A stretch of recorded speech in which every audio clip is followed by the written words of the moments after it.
இந்த சமூக அபிவிருத்தி குழு அல்லது பிரஜாசக்தியினுடைய கிராமத்து வடிவம். ஆகவே இங்க வரக்கூடியவர் நான் ஆரம்பத்துல சொன்ன மாதிரி அவர் அந்த கிராமத்து தலைவர். தலைவருக்குத்தான் நீங்க கூடுதலான பொறுப்புகளும் கடமைகளும் அதிகாரங்களும் கொடுக்கப்பட்டிருக்குது. ஆகவே அவர்தான் நேரடியாக அந்த பிரதேச செயலகத்தோட செயலகம் அல்லது அதுக்கு தலைமை தாங்கிறவரோட அவர் தான் நேரடி விஷயங்களை கொண்டிருப்பார். அப்ப இதே இந்த குழு என்ன செய்யும் என்று சொன்னா, அந்த கிராம மட்டத்துல என்னென்ன அபிவிருத்தி வேலைகள் செய்யப்பட வேணும் என்று சொன்ன விடயங்கள் உட்பட அந்த கிராமத்து தேவைகளை நிறைவேற்றுவதை இவே செய்வினம் என்று சொல்லப்படுகிறது. அப்ப இது வெளியில இருந்து பார்க்கிறப்போ நல்ல விஷயம் தானே செய்யணும். அப்ப அதையே நாங்கள் குழப்புவான் கொள்ளுவான் அல்லதை பற்றி ஏன் பேசுவான் என்று சொன்ன கருத்துக்கள் சில பேருக்கு இருக்கலாம். இது அரசாங்கம் ஒரு உத்தியோகபூர்வமாக ஒரு அமைச்சரவை முடிவெடுத்து இந்த விஷயங்களை செய்யுது. சரி, இந்த விஷயங்களை செய்யறேன்னு சொன்னா முதலாவது கேள்வி ஒரு இதனுடைய அடிப்படை நோக்கம் வறுமையை இல்லாமல் செய்வது. உங்களுக்கு தெரியும், வறுமை ஒழிப்புக்கான தேசிய இயக்கம். விதானையார் கிராம சேவகரோ அபிவிருத்தி குழு உத்தியோகத்தரோ சமுர்த்தி உத்தியோகத்தரோ அல்லது ஏனையோரோ அவரை கீழதான் வருவின்.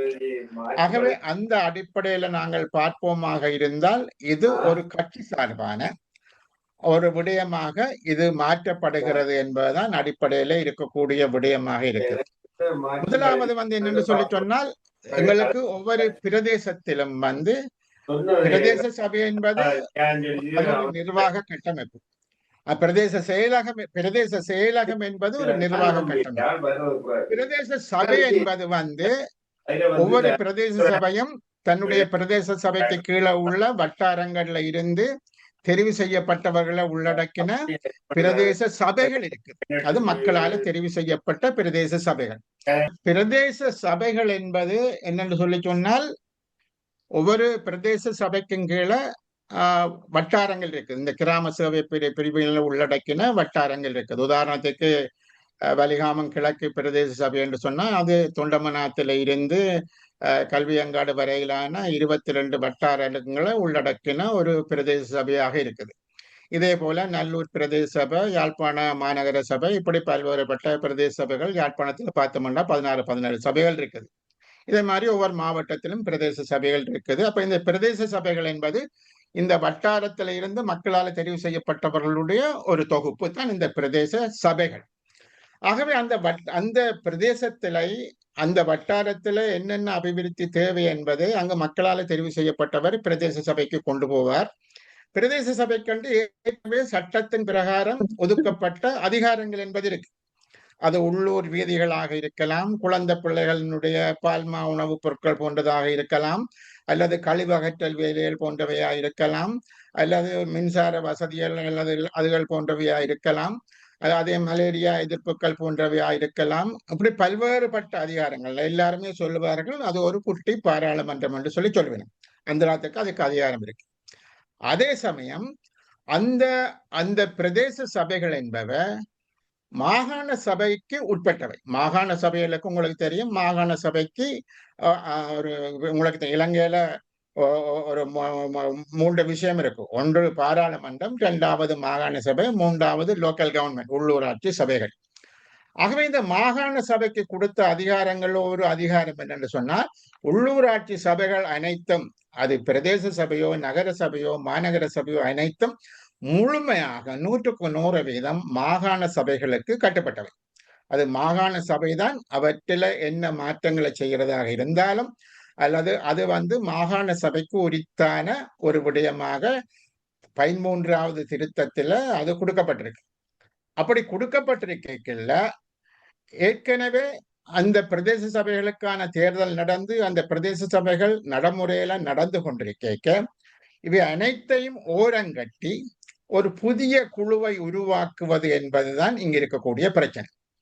ஆகவே இந்த அனைத்தும் நிச்சயமாக நீங்கள் உதாரணத்துக்கு நீங்கள் சமுர்த்தி என்று பார்த்தால், சமுர்த்தியினுடைய முக்கிய நோக்கமே வறுமை ஒழிப்பு தான். சமுர்த்தியில வந்து ஒவ்வொரு வட்டாரத்திலும் இருக்கக்கூடிய வறுமை கோட்டுக்கு கீழே இருக்கக்கூடிய அல்லது கணவனை இழந்த பல்வேறுபட்ட பிரச்சனைகளால் பாதிக்கப்பட்ட அனைவரும் அநேகமாக இந்த சமுர்த்தி அமைப்பில் அங்கத்தவர்களாக இருக்கிறார். சமுர்த்தி வங்கி என்று சொல்லி கொண்டிருக்கு. சமுர்த்தி வங்கி என்றது இவர்களுடைய அந்த சேமிப்புகளை வந்து கொண்டு வருவதற்கான சமுர்த்தி வங்கி என்று சொல்லி இருக்கு. ஆகவே ஏற்கனவே வறுமை ஒழிப்புக்காக ஒரு இயக்கம், ஒரு ஒரு சமுர்த்தி என்ற ஒரு இயக்கம் முழு இலங்கையிலும் இருக்குது. அது பெரிய ஒரு நெட்வொர்க். அதுக்கு என்னென்னு சொல்ல, பணிப்பாளர்ல இருந்து, உத்தியோகத்துல இருந்து, மேனேஜர்ல இருந்து, வங்கிகளாக அது பல பரிமாணங்களை கொண்டதாக அது தொடர்ந்து இப்ப இருந்து கொண்டு இருக்குது. இதே போல டெவலப்மெண்ட் ஆபீசர் எடுத்தீங்கள் என்று சொல்லி சொன்னால் ஒவ்வொரு கிராம மட்டத்திலும் நடக்கக்கூடிய அபிவிருத்தியை கண்காணிப்பவராகவும் அந்த கிராமத்துக்கு தேவையான அபிவிருத்திகளை பரிந்துரை செய்பவராகவும் அவர் இருக்கிறார். இதற்கு மேலால நீங்கள் பார்த்தீங்கள் என்று சொல்லி சொன்னால் கிராம சேவகர் வந்து அவருடைய பிங்கர் பிரிண்ட்ல, அவருடைய சொல்லி சொல்றது விரல் இதுல அந்த கிராமத்தினுடைய முழு டேட்டாஸ், மக்கள் தொகை எவ்வளவு, பெண்கள் எவ்வளவு, ஆண்கள் எவ்வளவு, அல்லது வந்து வயது முதிர்ந்தோர் எவ்வளவு, பென்ஷன் எடுப்பவர்கள் எத்தனை பேர், பிறப்புல இருந்து இறப்பு வரையில அனைத்தையும் ஒரு கிராமத்துல வச்சிருக்கிறவராக வந்து இந்த கிராம சேவகர் இருக்கிறார். ஆக அவருக்கு நிறையவே பணிகள் அங்க கொடுக்கப்பட்டும் இருக்குது. இவை எல்லாம் இருக்கத்தக்கதாக இப்பொழுது ஒரு புதிய குழுவை உருவாக்குவதனுடைய நோக்கமும், அந்த புதிய குழுவுக்கு தலைவராக என்பிபி கட்சியானது தனது முகவர் ஒருவரை அல்லது தலைவராக அங்கு நியமிப்பதும், அவருக்கு கீழ் 20-25 பேர் கொண்ட ஒரு குழுவை நியமித்து செல்வதென்பது முதலாவது மாகாண சபையினுடைய அதிகாரங்களை மீறுவதென்பது சட்டவிரோதமானது. இரண்டாவது, மக்களால் தெரிவு செய்யப்பட்ட பிரதிநிதிகளை உள்ளடக்கிய சபைகள் இப்பொழுது இருக்கிற பொழுது அதற்கு விரோதமாக ஒரு முறையை கொண்டு வருவதென்பது ஜனநாயக விரோதமானது. ஆகவே 2 விஷயங்களை இவர்கள் செய்கிறார்கள். ஒன்று சட்டவிரோதமான செயற்பாட்டிலும் ஈடுபடுகிறார்கள், ஒன்று ஜனநாயக விரோதமான நடவடிக்கைகளிலும் ஈடுபடுகிறார்கள் என்பதுதான் உண்மையான விடயம். ஏனென்று சொல்லி சொன்னால், மக்களால் தெரிவு செய்யப்பட்ட ஒருவரை பற்றி அவர்களுடைய இந்த இந்த என்னென்று சொல்றது, இந்த அவர்களுடைய இந்த செய்குலர்ல எங்கேயுமோ இந்த மக்களால் தெரிவு செய்யப்பட்ட பிரதிநிதி பற்றியோ அல்லது இந்த பிரதேச சபைகளை பற்றியோ எதுவும் குறிப்பிடப்படவில்லை. அப்ப இது என்ன நடக்க போகுதுன்னு சொன்னா, இது ஒரு செப்பரேட், ஒரு ஒரு ஒரு ஒரு தனி குழுவாக அது செய்ய போகுது. இப்ப இங்க என்ன நடக்க போகுதுன்னு சொன்னா, பிரதேச சபையினுடைய செயற்பாடுகளை இவர்கள் கட்டுப்படுத்த போகிறார்கள். பிரதேச சபையில் இருக்கக்கூடிய மக்களால் தெரிவு செய்யப்பட்ட பிரதிநிதிகளுடைய வேலைகளை, நடவடிக்கைகளை இவர்கள் கட்டுப்படுத்த போகிறார்கள். இப்ப என்ன நடக்கும்னா, இவர்கள் அந்த பிரதேச அந்த கிராமத்திற்கான எத்தனை வீதிகளை போடுவது தொடர்பாகவோ அல்லது எந்த வீதியை போடுவது என்பது தொடர்பாகவோ அல்லது மின்சார பல்புகள் மாட்டுவது தொடர்பாகவோ அல்லது வேறு அபிவிருத்தி தொடர்பாகவோ இவர்கள் தான் செய்ய போகிறார்கள் என்றால் இந்த பிரதேச சபையினுடைய இருப்பே கேள்விக்குள்ளாக்குற ஒரு விடயம் வந்து வருகிறது. இறுதியாக இது என்ன சொல்லப்பட போகுதுன்னு சொன்னா, பிரதேச சபைகள் ஃபங்க்ஷன் பண்ண இவைக்கு தெரியல, இவைக்கு துப்பு கிடையாது, இவர்களால் ஒன்றுமே செய்ய இயலாது, எல்லாத்தையும் நாங்கள் அமைச்ச இந்த பிரஜாசக்தி குழு தான் செய்யுது, ஆகவே நீங்கள் வந்து ஆரோட நிக்க வேணும் என்ற விதமான ஒரு பிக்சரை கிரியேட் பண்ணுவது. அதாவது இந்த மக்களால் தெரிவு செய்யப்பட்ட பிரதேச சபைகளை முடக்கி, அது வருமனே நாம் வடக்கு மாகாணம் என்று சொல்ல மாட்டோம், all over ஸ்ரீலங்கா, சரிதானே. ஆனால் வடக்கு கிழக்கை பொறுத்தவரையில் அவர்களுக்கு ஒரு முக்கியமான தேவை என்ன இருக்கிறதுன்னு சொன்னால், வடக்கு கிழக்கில் இருக்கக்கூடிய முழுமையான என்னென்று சொல்லி சொல்வது உள்ளூராட்சி சபைகளும் அல்லது மிக பெரும்பான்மையான உள்ளூராட்சி சபைகள் அனைத்தும் தமிழ் முஸ்லிம் தரப்புகளால் தான் அதை பிரதிநிதித்துவப்படுத்தப்படுகிறது. தலைவராகவோ அல்லது என்னென்று சொல்லி சொல்வது தவிசாளர்களாக அவர்கள் தான் இருக்கின்றார்கள். ஆகவே அந்த இடங்களில் இவர்களை பொறுத்தவரையில் தங்களது கட்சியை வளர்ப்பது என்பது அவர்களுக்கு கொஞ்சம் கடினமான ஒரு விடயம். அதிகாரம், கிராம மட்ட அதிகாரம் கையில் இருந்தால்தான் கிராம மட்ட கிளைகளை உருவாக்க முடியும், கிராம மட்டத்தில் தங்களது கட்சியை நிலைநிறுத்த முடியும் என்று சொன்ன ஒரு விடயம் இருக்கின்றது. ஆகவே தமது கட்சியை அப்படி செய்ய வேண்டும் என்று சொன்னால் ஏனையவருடைய உத்தியோகபூர்வமாக மக்களால் தெரிவு செய்யப்பட்டவர்களை கட்டுப்படுத்துவது எப்படி என்று சொன்ன அந்த அடிப்படையில் தான் இவர்களது இந்த விடயங்கள் நடைபெறுவதாக நான் நம்புகின்றேன். அது மாத்திரமல்லாமல் அவர்களுடைய முக்கிய நோக்கம் இப்பொழுது இடையில ஒரு சிறிய செய்தியாக இன்னொரு விடயத்தை நான் சொல்ல விரும்புகின்றேன் என்னவென்று சொல்லி சொன்னால், அண்மையில ஒரு மாகாண சபைக்கான ஒரு நிழல் ஷெடோ கேபினெட், ஒரு நிழல் அமைச்சரவை ஒன்று உருவாக்கப்பட்டிருக்கு. அது வடக்கு மாநிலத்துல குறிப்பாக. இங்க பாத்தீங்கன்னு சொன்னா வடக்குல 5 பாராளுமன்ற உறுப்பினர்கள் இருக்கலாம். எங்களுக்கு மாகாண சபைக்கும் 5 அமைச்சர்களை தான் நாங்கள் நியமிக்கலாம். ஆகவே இங்குள்ள 5 பேருக்கும் 5 அமைச்சர்கள் பிரித்து கொடுக்கப்பட்டிருக்கு. விவசாயத்துக்கு ஒருவர், கல்விக்கு ஒருவர், சுகாதாரத்துக்கு ஒருவர், உள்ளூராட்சி சபைகளுக்கு ஒருவர் என்று பிரித்து கொடுக்கப்பட்டிருக்கு.